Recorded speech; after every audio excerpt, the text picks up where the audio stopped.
আগামী 12 ফেব্রুয়ারি অনুষ্ঠেয় জাতীয় সংসদ নির্বাচন ভবিষ্যতে সব নির্বাচনের জন্য একটি মানদণ্ড স্থাপন করবে বলে মন্তব্য করেছেন প্রধান উপদেষ্টা অধ্যাপক মোহাম্মদ ইউনূস। গতকাল বৃহস্পতিবার রাষ্ট্রীয় অতিথি ভবন যমুনায় বাংলাদেশের নবনিযুক্ত মার্কিন রাষ্ট্রদূত ব্রেন্ট ক্রিস্টেনসেন প্রধান উপদেষ্টার সঙ্গে সৌজন্য সাক্ষাৎ করতে গেলে এসব কথা বলেন তিনি। 23 জানুয়ারি শুক্রবার প্রধান উপদেষ্টার প্রেস উইং থেকে এসব তথ্য জানানো হয়েছে। বৈঠকে আসন্ন জাতীয় নির্বাচন, শ্রম আইনের ব্যাপক সংস্কার, প্রস্তাবিত বাংলাদেশ যুক্তরাষ্ট্র শুল্ক চুক্তি, রোহিঙ্গা সংকট সহ বিভিন্ন বিষয় নিয়ে আলোচনা করা হয়।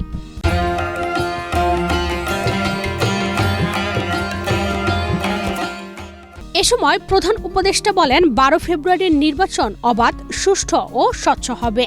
ইউরোপীয় ইউনিয়ন বিপুল সংখ্যক নির্বাচন পর্যবেক্ষক পাঠাবে। অন্য উন্নয়ন সহযোগীরাও পর্যবেক্ষক পাঠাবে বলে তিনি আশাবাদী। মোহাম্মদ ইউনূস বলেন, এটি একটি উৎসবমুখর নির্বাচন হবে। ভবিষ্যতের ভালো নির্বাচনের জন্য এটি একটি মানদণ্ড তৈরি করবে। আসুন আমরা আশাবাদী থাকি। অন্তর্বর্তী সরকারের পররাষ্ট্রনীতির বিভিন্ন উদ্যোগ তুলে ধরে তিনি বলেন, আসিয়ানের সদস্যপদ পেতে বাংলাদেশ উদ্যোগ নিয়েছে। পাশাপাশি দক্ষিণ এশিয়ায় আঞ্চলিক ও অর্থনৈতিক সহযোগিতা জোরদার করতে সার্ককে কার্যকর প্ল্যাটফর্ম হিসেবে পুনরুজ্জীবিত করার প্রয়োজনীয়তার কথা তুলে ধরেন তিনি। জবাবে মার্কিন রাষ্ট্রদূত ব্রেন্ট ক্রিস্টেনসেন বলেন, ফেব্রুয়ারির নির্বাচনে যারাই বিজয়ী হবেন তাদের সঙ্গে কাজ করতে আগ্রহী তিনি। এছাড়াও গত 18 মাসে অন্তর্বর্তী সরকারের গৃহীত গুরুত্বপূর্ণ সংস্কার উদ্যোগ সহ প্রধান উপদেষ্টার নেতৃত্বের প্রশংসা করেন তিনি। নতুন শ্রম আইন প্রণয়নের উদ্যোগকেও সাধুবাদ জানান।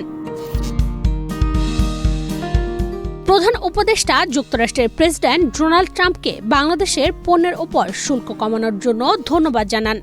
তিনি আশা প্রকাশ করেন, চলমান বাণিজ্য আলোচনার মাধ্যমে আরও শুল্ক হ্রাস সম্ভব। মার্কিন রাষ্ট্রদূত বলেন, বাণিজ্য আলোচনার অগ্রগতিকে যুক্তরাষ্ট্র স্বাগত জানায়। কৃষিপণ্য বাণিজ্য সম্প্রসারণ ঢাকা ওয়াশিংটন আলোচনার একটি গুরুত্বপূর্ণ ভিত্তি বলে উল্লেখ করেন তিনি।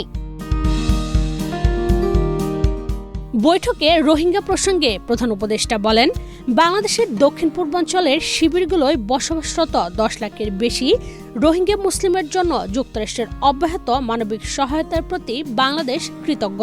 মোহাম্মদ ইউনূস বলেন, গত 18 মাসে সার্ককে পুনরুজ্জীবিত করতে তিনি আন্তরিক প্রচেষ্টা চালিয়েছেন, যাতে দক্ষিণ এশিয়ার জনগণ ও অর্থনীতি আরও ঘনিষ্ঠ হতে পারে। ভবিষ্যৎ সরকার এ উদ্যোগ এগিয়ে নেবে বলে আশা প্রকাশ করেন প্রধান উপদেষ্টা। সাক্ষাৎকালে বাংলাদেশ সহ 75টি দেশের ওপর সাম্প্রতিক মার্কিন ভিসা নিষেধাজ্ঞার বিষয়েও আলোচনা করা হয়। এ সময় বাংলাদেশের জাতীয় নিরাপত্তা উপদেষ্টা খলিলুর রহমান ও এসডিজি বিষয়ক সমন্বয়ক লামিয়া মুর্শেদ সহ বেশ কয়েকজন উপস্থিত ছিলেন।